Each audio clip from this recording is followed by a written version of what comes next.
Brojen, tikadar amagi mayumda thubak tawduna laibani. Adubu numit kharanigi matungda tikadar aduna mabu tanthoraklami. Adudagi mahak sumfam nongfam khanglamde. Brojengi machanupi ama lairami. Mahaki maming Priti kaurami. Makogi imung yamna waba ama oirami. Adugi mathakta magi thabaksu tatlami. Aduna imungi leita lairapubasu warami. Thabak tatpagi wafam asi magi machanupida takthoklamde. Nungtigi adumna ayuktagi thokraga thabak thiba aduga nimidang halaklami. Aduga wakhalsu yamna nungairamde. Priti, Bema, nang bukai dilage. Kay hagi baba, nang thabak tagi halaabo. Hoy, ay hali. Ado, ngasidi nangi abera masung pichakari lerpo kaurida na baba di. Kaysu kay di da baba. Haying na ibasu yabasibu. Tikadar na ne. Hantag yaksanggisu Diwali daw na bonus panggani hay. Adu pangbaga ne ay nangi dalaura age. Aduga atumahausu lairaki. Priti su khanglami madudi magi mapado tikadar na thabak dagi tanthora e haiba. Aduna maram oiraga mapa thabak tawdre haiba. Hawjik migi labukta lau suraga natraga migi afangba thabak ama hekta tawraga pesa tanduna yumpuri haiba. Kari kumba kandasu thabak sunaba phanglamde. Aduna thabak sudabi yumda halaklami. Nongma Brojen thabak thiba bajarda jatlami. Aduga khalami. Sumsum haukiduna yausangdi naksalakli. Hayengdi yausangni. Aduga ay ichanupigi abera masu pechakari lebiba ngamdri. Brojena asum khanlaga jatlingay mana uraklami. Adudi aber amasung pechakari yonba dukan ama. Brojena sigi dukan sidagidi ay thaba ama soidana phangba yai. Mapuda paisagi mahut ay ichanupigi pechakari amadi aber oina laurake. Brojena changsinduna Malik ay thaba amata bibiyuba. Ay thabaki darkar yam oire. Ibunga aigi sidadi thabak amata leitrine. Malik ay thaba ama hekta laujage. Wai sitpa sengba oirasu tawjarage. Amuk haibida gyan tadrabu rangse. Aina hairidana thaba amata leiti haina. Malik ay yam lairare. Ay thaba amata sufam leitre. Aduga hayeng holin. Aduna aigi chanupigi aber amasung pechakari legadabani. Aduna thabakki pesagi mahut aberga pechakari ko ini pibiu. Nasakdudadi nang yamna jamba malinihi. Adubu aigi naksidadi nangna tawba yaba thaba amata leitrene. Aduna hojikidine nang chatkro. Mathang amu laoko. Adubaina haibigada Malik. Egonda thaba ama hekta pinabiu. Natrabadi aigi chanupigi aber amasung pechakari kamdongna leigani. As nang se wa yam ngangi daibo. Aina thaba amata leitre hairamaktada. Tadabro nangbo. Chalo. Kanadano mane hanguro. Aigi sidadine amata leitre. Se migi mata manghangan. Dukan mafamdudagi Brojendo dukandudagi tanthoraklami. Adudagi Brojen wakhal nungaitana thabak thirami. Adubuma mafam amatada thabak phanglamde. Prikhawda pesa amata yaudana yumda su ching loisalakadori. Ay kamaini yum pugadoriba. Aidi chatrabasu yai. Adubu aigi chanupibudi ay pijadaba yade. Brojen thabak amata phangdabagi wakhal nungaitana yumda halaklami. Kidore baba wakhal nungaitana uye. Kaigino kesu tawde beba isaki tak nungaitabani. Adunane baba ado potharage ko. Adugi matung Brojen famungda kakhatuna tumkhre.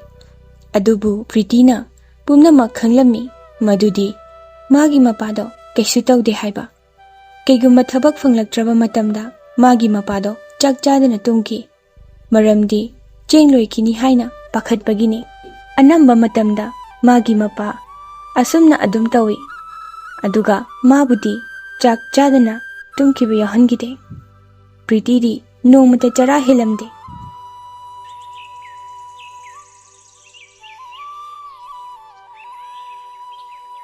Mathangi numitni yausangni Brojen tuminna yumdagi thokhirami.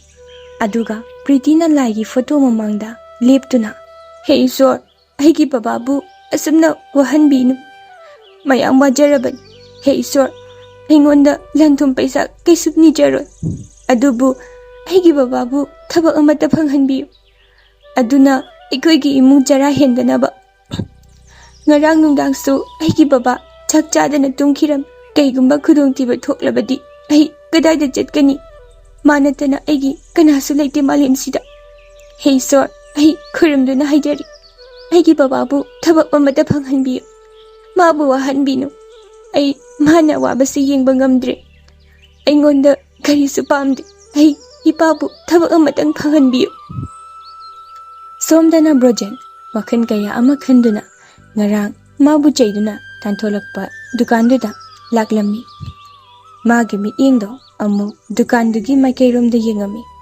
aduga ure abera amasung pechakari aduda yenglai dukandugi mapudu dukan adu lonsillamlaga kadaidanoma chetkirami aduga magi bekto dukandugi counter tuda hundokduna thamlami duga dukandardo chetkirami aduga Brojen mitiyengdo bektuda yenglaklami Haima sigi break sidati paisa yam yawina si oredi Pritigi abera amasung pechakari miyam leiba yarani aduba Brojengi wakhalda wahang mayam ama hangjaraklami kainoina khalisibo ina khalibo wakhalse sori achinbagidama thamba paisa oiromgani malikto thiraga ai magi bekse pithokraki hoi sina chumani si khanduna Brojenso maliki chetkhiba lambiduda laklami mana malikpo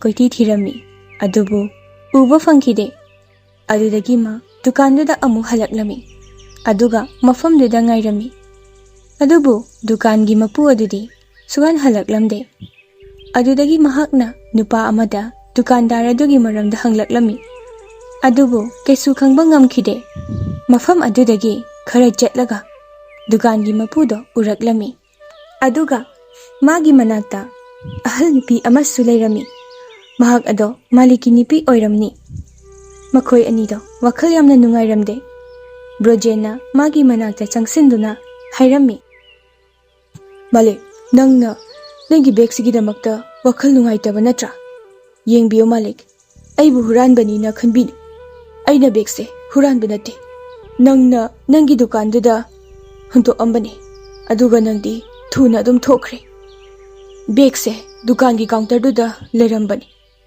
aduda aina bag se nangonda pige haiduna tanarakpani adubu nangdi chatkre adudagi aina nangbu thijarakpani maramdi bag se nangonda pijagi haiduna ai ke tawdoino sigi bag se aigidi sangsar se loibaga manareda ibungo aigi chanupa amakhak yaujabani adusu ai thadoklamlaga chatkrene he chatkraba kaino haidubo ai pap tadre sumdobani aigi chanupana aingonda paisa piyo haibani adubune aina piroi haibani adudagi aina aigi nupina hairakpadagi ai paisa se pirage na yanari adubu hathu lakpada sigi bekse mafamduda kaurambani aduga ai lai adubu aigi chanupana khankre madudi aina paisa piningdabagini haina aduga aigi wa tadana ma yum thadokuna chenkre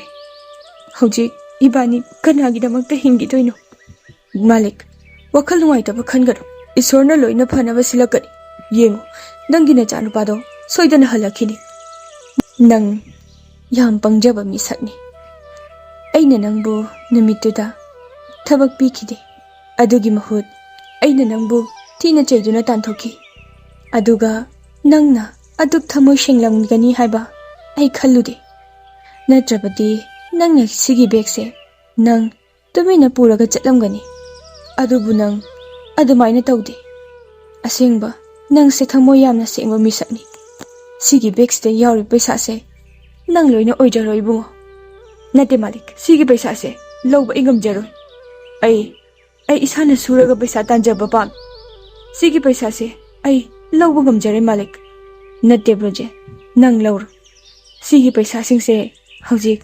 kanagidamaktano aina sigi paisa singse thamdoise. Malik, ai khagi nangi nachanupado soidana nongmadi halakini. Yengo mama mapana phana sauraso kayam kuina saudoino. Aingonda adugumba wado hairanu Brojen. Nangna khangda tawrini kayamamuk yamna anam kange habadu. Asumna wari sanaringayda dukangi machanupado halaklami. Aibumta ngakpiu baba. Aina nangbu thadokduna chatluri.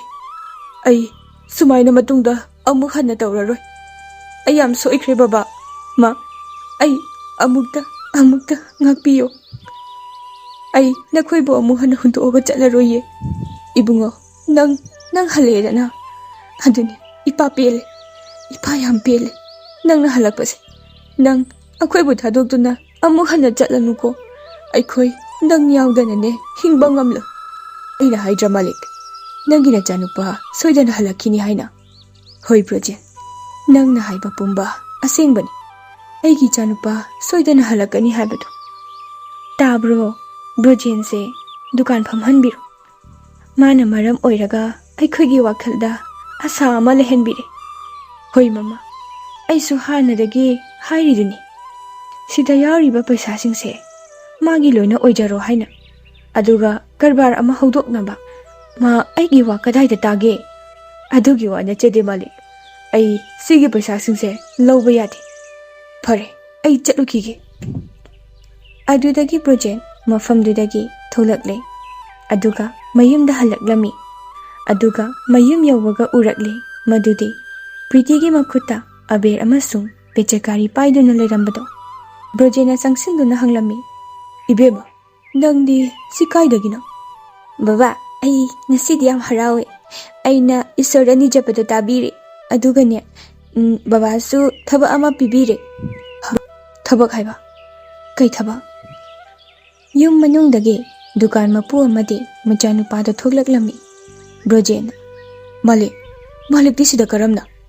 Sigi bekse nang khaktagini ne kanamtagi natte. Nang aigi dukanda thabak tawrula oni Brojen. Asumna Brojengi imungsu yamna komna nungaina pankirami.